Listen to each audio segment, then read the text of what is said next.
Hello friends, welcome to my YouTube channel the way pace education. So friends, আজকে একটা অন্যরকম বিষয় নিয়ে তোমাদের সামনে আলোচনা করছি। যদিও দুদিন ধরে ক্লাস করাতে পারিনি, একটু বাড়িতে অসুবিধা থাকার জন্য।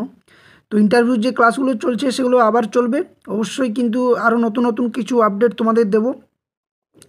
তো আজকে যে বিষয়টা নিয়ে আমি তোমাদের সামনে আলোচনা করছি সেটা হচ্ছে শিক্ষায় কিন্তু সম্পূর্ণ পিছিয়ে চলছে আমাদের পশ্চিমবঙ্গ, এবং কিভাবে পিছিয়ে চলছে তার সম্পূর্ণ ডাটা আমি তোমাদের সামনে শেয়ার করব। এবং এর আগেও একটা ভিডিও দিয়েছিলাম, সেখানেও ডাটাগুলো দিয়েছিলাম যে কিভাবে ডিপিএসসিগুলো থেকে যে শূন্যপদ সেগুলো পাঠানো হয়নি, এবং এই শূন্যপদ না পাঠানোর জন্যই কিন্তু প্রাথমিক বিদ্যালয়গুলো বন্ধের মুখে।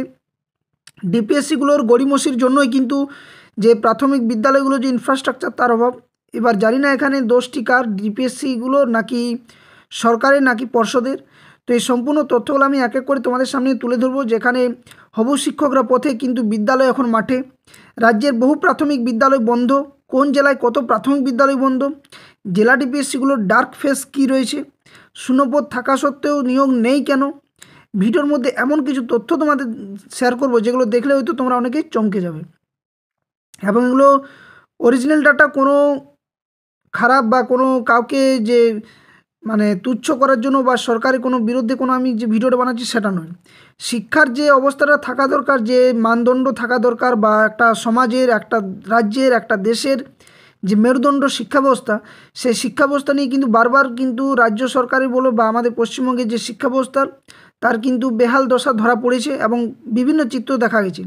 যেখানে হয়তো কিছু জায়গাতে দেখা গেছে যে শিক্ষার্থী নেই কিন্তু শিক্ষক শিক্ষিকা রয়েছে, কোনো জায়গাতে শিক্ষক শিক্ষিকা নেই কিন্তু শিক্ষার্থী রয়েছে, আবার কিছু কিছু জায়গাতে শিক্ষক শিক্ষিকা শিক্ষার্থী রয়েছে কিন্তু যে ইনফ্রাস্ট্রাকচার থাকা দরকার বিদ্যালয়ের সেগুলোও কিন্তু নেই।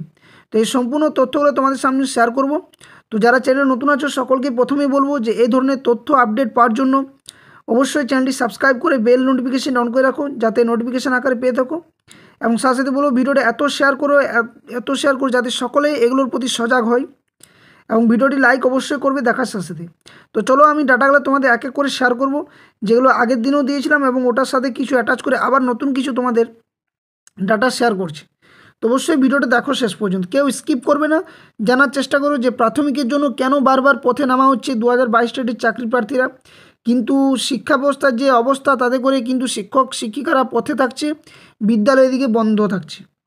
এমন পরিস্থিতি তৈরি হয়েছে রাজ্যে, যেখানে বছরের পর বছর কিন্তু একটা পরীক্ষা নেওয়ার পর সেই পরীক্ষার কিন্তু কোনো নিয়োগ প্রক্রিয়া নেই, চাকরি হচ্ছে কিন্তু সেখানে দুর্নীতি, এমন দুর্নীতি যেখানে চাকরি যোগ্য সমস্ত আজ ডাব্লিউবিএসএসসির অবস্থা দেখতে পাচ্ছ, যেখানে 26,000 কিন্তু টানা পড়ে গেছে। তো বিষয়গুলো কিন্তু খুব একটা ভালোর দিকে যাচ্ছে না বর্তমানে যে পরিস্থিতি তাতে করে। এবং 2022 টেটে অনেকে ইন্টারভিউ নিয়ে জিজ্ঞেস করছিল, দেখো ইন্টারভিউ ব্যাপারটা ওবিসি মামলা, এবং তারপর সরকারের সদিচ্ছা, কোনোভাবেই বলতে পারা যায় না যে আজকে নোটিফিকেশান আসবে কি কালকে, কিন্তু সেই মাথায় হাত বুলিয়ে দেওয়া হচ্ছে বারবার। তো চলো যেটা ডাটা সেটা আমি ডাটা তোমাদের শেয়ার করছি, এবং এটার পরে তোমাদের আগেও বলেছি আবারও বলছি, যেভাবে কালকে কিন্তু বা তার আগে যে কয়েকটা জেলার ডিপিএসসিগুলোতে কিন্তু যাওয়া হয়েছিল 2022 টেটের চাকরি প্রার্থীর তরফ থেকে, সেখানে কিন্তু ডিপিএসসি অভিযান করা হচ্ছে বিভিন্ন জেলা ডিপিএসসিগুলোতে। সেখানে 2022-এর জন্য কত শূন্যপদ পাঠানো হয়েছে, কত শূন্যপদ ফাঁকা রয়েছে, অ্যাক্টিভ টিচার কত রয়েছে নিজের ডিপিএসসি যে জেলার আন্ডারে যে প্রাথমিক বিদ্যালয়গুলো রয়েছে, তাছাড়া কত শিক্ষার্থী রয়েছে, সে রেশিওটা আদৌ মেনটেন করা হচ্ছে কি না, এই সমস্ত তথ্য আমি তোমাদের সামনে দিয়েছিলাম কিছুগুলো, আজকে ওগুলো শেয়ার করছি তোমাদের, ভালোভাবে একটু দেখো। তো দেখো আজকে যেটা একটা ডাটা, সেটা হয়তো এটা পুরনো ডাটা নয় আশা করছি, কিন্তু এটা নিয়ে অনেকে আগেও সজাগ ছিলে, যে over 7,000 state run primary school in West Bengal shutdown in last 10 years, অর্থাৎ লাস্ট 10 বছরে যদি ধরা হয় তাহলে কিন্তু দেখা গেছে যে প্রায় 7,000 কিন্তু প্রাইমারি স্কুল বন্ধ। কোথায়? আমাদের রাজ্যে লাস্ট 10 বছরে 7,000 প্রাইমারি স্কুল বন্ধ। There has also been a parallel decline in the number of our students enrolled in the state-run primary schools in West Bengal. The number declined by 6,08,956 from কত আছে এখানে দেখো 71,000 অযুত লক্ষ নিযুত 78,04,684 as on March 31, 2012 to 71,95,728 as on March 31, 2022, অর্থাৎ 78 লাখ থেকে সেটা 71 লাখে দাঁড়িয়ে গেছে যে সংখ্যাটা, স্টুডেন্ট সংখ্যাটা, যেখানে কিন্তু 2012তে যা ছিল তার থেকে কিন্তু কমে গিয়ে দাঁড়িয়ে 6 লাখ প্রায় কমে গেছে, 6 থেকে 7 লাখ, প্রায় 7 লাখ কমে গেছে এখানে। তো এখানে যে ডাটাটা সেটা কিন্তু বোঝা যাচ্ছে যে প্রাইমারি স্কুলে কিন্তু যে অবস্থা, এদিকে কিন্তু যে এডুকেশন যে অবস্থা, লিটারেসি রেট, সেটা 2011 আমাদের লাস্ট লিটারেসি রেট হয়েছিল, সেখানে যে লিটারেসি রেট ছিল 77 দশমিক সামথিং কিছু একটা ছিল, সেটা কমে গিয়ে কিন্তু বর্তমান পরিস্থিতি 76 হয়ে গেছে। তো এটা কিন্তু একটা ভালো দিক নয়, যেখানে দেখতে পাচ্ছ তোমরা লিটারেসি রেট কিন্তু 76.26 হয়ে গেছে, যেটা সেন্সাসে, এটা কিন্তু 24-এর ডাটাটা করো, যেটা ছিল 77 পয়েন্ট সামথিং কিছু একটা, এটা কিন্তু কমে গেছে। এবং কোথায় কি কমে গেছে দেখো, সেটা একদম ডিটেলস, এবং কোন জেলাতে কত প্রাথমিক বিদ্যালয় কিন্তু বন্ধের মুখে, সেটাও কিন্তু তোমাদের সামনে আমি শেয়ার করছি। দেখো, আলিপুরদুয়ারে 131টা প্রাথমিক বিদ্যালয় কিন্তু বন্ধ, বাঁকুড়াতে 811টা,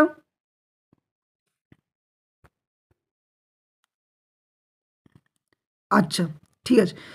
নেক্সট দেখো, বীরভূমে 271, কোচবিহারে 80, দক্ষিণ দিনাজপুরে রয়েছে কত 151, দার্জিলিংয়ে 511, হুগলিতে 340, হাওড়াতে 221, জলপাইগুড়িতে রয়েছে 173, ঝাড়গ্রামে 407, কালিম্পংয়ে 201, কলকাতাতে 474, মালদহতে 82, মুর্শিদাবাদে 112, নদিয়াতে 189, উত্তর 24 পরগনাতে রয়েছে 403, পশ্চিম বর্ধমানে 79, পশ্চিম মেদিনীপুরে 527, পূর্ব বর্ধমানে 294, পূর্ব মেদিনীপুরে 238, পুরুলিয়াতে 578, শিলিগুড়িতে 91, দক্ষিণ 24 পরগনায় 312 এবং উত্তর দিনাজপুরে 34। মোট কিন্তু 6,710টা প্রাথমিক বিদ্যালয় কিন্তু এখানে বন্ধ, অর্থাৎ প্রায় 7,000 কিন্তু প্রাথমিক বিদ্যালয় প্রায় কিন্তু বন্ধ এখানে, যে শিক্ষা ব্যবস্থার দিক থেকে বলা চলে। এবং আরেকটা ডাটা তোমাদের সামনে আমি শেয়ার করছি, যেটা হয়তো এর আগেও দেখেছো, যে কিভাবে কিন্তু শিক্ষার অবস্থা অবনতি ঘটছে দিন দিন, এবং লিটারেসি রেট কিন্তু দিনের পর দিন হয়তো কাগজ কলমে ঠিক রয়েছে, কিন্তু আদৌ এই লিটারেসি রেটটা যুক্তিযুক্ত কিনা সেটা কিন্তু বোঝা মুশকিল, কারণ শিক্ষার অবস্থা একদম শেষ। তো যে ডাটাটা আগের দিনে আমি তোমাদের শেয়ার করেছিলাম, সেটা আমি তোমাদের একটু এক ঝলকে দেখিয়ে দিই যে কীভাবে শিক্ষা ব্যবস্থাটা কিন্তু এখন ভেঙে পড়েছে। দেখো, আগের দিনে আমি তোমাদের দেখিয়েছিলাম যে 2009-এর যে আরটিই অ্যাক্ট, সেখানে কিন্তু বলা রয়েছে যে একজন শিক্ষক কিন্তু 30 জন শিক্ষার্থীর পেছনে, বা 31 থেকে 60-এর মধ্যে যে সংখ্যাটা থাকবে, সেখানে কিন্তু টিচারের সংখ্যাটা 2 জন হয়ে এভাবে দাঁড়াবে, অর্থাৎ 30 জন শিক্ষার্থীর পেছনে কিন্তু একজন শিক্ষক বা শিক্ষিকা থাকবেন। কিন্তু বর্তমানে যে শিক্ষার অবস্থা, তাতে করে ক্লাস 5 অলরেডি কিন্তু 2335টা কিন্তু ইনক্লুড হয়ে গেছে, যেটা নভেম্বর 2024 অনুসারে বলা হয়েছে, এবং 2025-এর নতুন সেশন থেকে প্রাথমিক বিদ্যালয়ে ক্লাস 5 ইনক্লুড হচ্ছে 2335টা, এবং টোটাল কিন্তু ওয়েস্টবেঙ্গলে 18,000 প্রাথমিক বিদ্যালয়ে ক্লাস 5 ইনক্লুড হয়ে পড়াশোনা চলবে 2025-এ টোটাল যে সংখ্যাটা। কিন্তু যে কথাটা মোদ্দা বিষয়, সেটা হচ্ছে যে অনেকেই বলছে যে প্রাথমিকের শূন্যপদ নেই, একদিকে বিদ্যালয়গুলো কিন্তু বন্ধ, অন্যদিকে যে ডিপিএসসিগুলোর যে ডাটা, সেই ডাটা থেকে যে বোঝা যাচ্ছে, তাতে করে কিন্তু যে স্টুডেন্ট বা অ্যাক্টিভ টিচার বা অ্যাক্টিভ স্টুডেন্ট বা বিদ্যালয়গুলোর যে অবস্থা, তাতে করে দেখা যাচ্ছে যে অনেক কিন্তু শূন্যপদ ফাঁকা রয়েছে।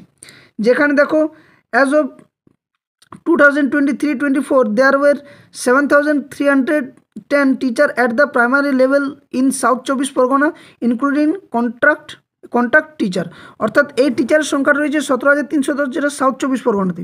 কিন্তু সেখানে যে শিক্ষার যে অবস্থা, তাতে করে কিন্তু দেখা যাচ্ছে যে শিক্ষার্থী অনুসারে কিন্তু শিক্ষক শিক্ষিকার পরিমাণটা যথেষ্ট নয়, অনেক কম রয়েছে। আবার দেখো, যেটা দেওয়া রয়েছে যে as of December 4, 2024 there were 780 primary teacher vacancies in North 24th Pargana, West Bengal, along with 88 vacancies of para teacher, যেখানে 88টা কিন্তু প্যারা টিচার রয়েছে, অর্থাৎ কারো কিন্তু এখনও পর্যন্ত পার্মানেন্ট বিষয় নয়। আর একটা যেটা সবথেকে চাঞ্চল্যকর বিষয়, সেটা হচ্ছে পুরুলিয়ার ক্ষেত্রে। পুরুলিয়াতে যেটা দেখা যাচ্ছে, দেখো কিছুদিন আগে পুরুলিয়া ডিপিএসসি যখন অভিযান করা হয়, সেখানে বলা হয়েছিল যে 500 থেকে 700 কিন্তু শূন্যপদ রয়েছে, কিন্তু যদি ভ্যাকেন্সির বিষয়টা দেখা হয়, তাহলে দেখা যাবে যে পুরুলিয়া ডিস্ট্রিক্টে বিশেষ করে 6,042টা কিন্তু প্রাইমারি টিচার, যেখানে মেল টিচার রয়েছে 4,822 এবং ফিমেল টিচার 1,220। এখনও কিন্তু শূন্যপদ প্রায় কিন্তু প্রচুর রয়েছে, যেখানে শিক্ষক শিক্ষার্থী যে অনুপাতটা থাকা দরকার, সেটাও কিন্তু কমে গেছে, যেখানে নন ট্রেন টিচার রয়েছে অনেক বেশি, বিদ্যালয়গুলো বন্ধের মুখে অনেক বেশি, এভাবে নানান কিন্তু ডিস্ট্রিক্টে নানান অবস্থা দেখা দিচ্ছে। তো বারবার সকলকে বলবো যে ডিপিএসসিগুলোতে যাও, গিয়ে সেখানে কিন্তু এই বিষয়টা জানার চেষ্টা করো যে একটি বিদ্যালয় কতগুলো রয়েছে, একটি স্টুডেন্ট কত রয়েছে, এবং সেই অনুসারে শূন্যপদটা কত পাঠানো হচ্ছে 2022 স্টেট প্রাথমিক এর জন্য। যা অবস্থা দেখা যাচ্ছে তাতে করে যে বিদ্যালয়ের সংখ্যা রয়েছে বর্তমানে 49,375, কিন্তু এখানে যে ডাটা দেখা যাচ্ছে তার সাথে কিন্তু যদি গুগলে সার্চ করে কিন্তু সেই মিল কিন্তু পাবে না। আদৌ 7,000 যদি এটা বাদ দেওয়া হয় তাহলে 42,000 কিন্তু প্রায় কিন্তু বিদ্যালয় দেখা যাচ্ছে। এবং শিক্ষক যে অনুপাত, শিক্ষক শিক্ষার্থী অনুপাত, সেখানেও কিন্তু যে অনুপাতটা থাকা দরকার তার থেকে অনেক লো। অর্থাৎ এমন বিদ্যালয় রয়েছে যেখানে একজন শিক্ষক মহাশয় কিন্তু সমস্ত কাজ সামলাচ্ছেন, যেখানে তিনি ঘন্টি মারছেন, সেখানে তিনি রান্নাও করছেন এবং বিদ্যালয়ের যে কাজকর্ম সেটাও করছেন, সাথে সাথে পড়াশোনার দায়িত্বটাও পালন করছেন। তো এভাবে কিন্তু দিন দিন যে দেখা যাচ্ছে তাতে করে শিক্ষার একদম বেহাল পরিস্থিতি তৈরি হবে। 2022 স্টেটের যে শূন্যপদের ব্যাপারটা অনেকে বলছো যে শূন্যপদ কত দেবে না দেবে, তো এটা কিন্তু এই মুহূর্তে বলা মুশকিল। ওবিসি কেস মামলা মেটার পর কিছু একটা হয়তো আপডেট আসতে পারে, কিন্তু যথেষ্ট যদি শূন্যপদ না দেওয়া হয় তাহলে কিন্তু অনেকেরই চাকরি হবে না, এটা কিন্তু নিশ্চিত তোমরা জানো। কারণ 2022 স্টেটের প্রাথমিকে যে শূন্যপদ দেওয়ার কথা 50,000, সেটা কিন্তু আদৌ দেবে বলে কে জান। এবং সাথে সাথে যে মানে পরীক্ষার্থী বা চাকরি প্রার্থীর সংখ্যা যারা ইন্টারভিউতে বসবে সেটা কিন্তু 50,000 লাফিয়ে গেছে। তো বুঝতে পারছো যেখানে ফাইটটা কত বড় ফাইট হতে পারে। এবং তোমরা ধরে রাখতে পারো সেখানে যে আমার মনে হচ্ছে 18 থেকে 20,000 কিন্তু ভ্যাকেন্সি দেবে, এবং এটা ভ্যাকেন্সিটা তখনই কিন্তু বেশি হবে যদি এই শূন্যপদের ব্যাপারটা যদি জানানো হয় ডিপিএসসিগুলোতে। যদি বারবার কিন্তু অভিযান করতে হবে, তোমাদের বারবার বলছি এই বিষয়টা, যে ডিপিএসসিতে গিয়ে দেখো যে ক্লাস 5 ইনক্লুড কত হয়েছে আমাদের ডিস্ট্রিক্টে যে প্রাথমিক বিদ্যালয়গুলোতে, কতজন অ্যাক্টিভ টিচার রয়েছে, কতজন অ্যাক্টিভ স্টুডেন্ট রয়েছে, রেশিও মেনটেন হচ্ছে কি না, কী অবস্থাতে রয়েছে, এই সমস্ত কিছু যদি তথ্য না ডাটাগুলো না জানতে পারো তাহলে কিন্তু সেই মানে গড়িমসি করে একটা শূন্যপদ পাঠিয়ে দেবে সেখানে, এবং যার ফলে কিন্তু শূন্যপদের যে পরিমাণটা সেটা যথেষ্ট হয়ে দাঁড়াবে না। তো এই আপডেটগুলো তোমাদের সামনে দেওয়ার একটা উদ্দেশ্য যে তোমরা আরেকবার কিন্তু একবার নাড়া দাও, নতুবা কিন্তু যে শূন্যপদের ব্যাপারটা সেটা কিন্তু সম্পূর্ণ ফুলফিল হবে না। যে 50,000 দাবি সেটা কিন্তু পূর্ণ হবে না যতক্ষণ পর্যন্ত না সরকারকে নাড়া দিতে পারা যাচ্ছে। তো অবশ্যই ডিপিএসসিগুলোতে অভিযান করো, সকলকে বলবো। এবং সাথে সাথে এই বিষয়গুলো ডাটাগুলো তোমরা রাখো যে কোন জেলাতে কত প্রাথমিক বিদ্যালয় রয়েছে অ্যাক্টিভভাবে, কতগুলো বন্ধ হয়ে গেছে, কতগুলোতে ক্লাস 5 ইনক্লুড হলো, কতগুলো অ্যাক্টিভ টিচার রয়েছে, কতগুলো অ্যাক্টিভ স্টুডেন্ট রয়েছে, স্টুডেন্টদের সাথে শিক্ষক শিক্ষিকা মহাশয়দের রেশিও যেটা আরটি যেটা বলে রয়েছে সেই আরটি অনুসারে মেনটেন করা হচ্ছে কি না, এই বিষয়গুলো জানার চেষ্টা করো। তাহলে কিন্তু শূন্যপদের ব্যাপারটা একটু ক্লিয়ার হবে এবং সঠিক শূন্যপদের মধ্য দিয়ে তোমাদের কিন্তু নিয়োগ প্রক্রিয়া করতে পারবে সরকার।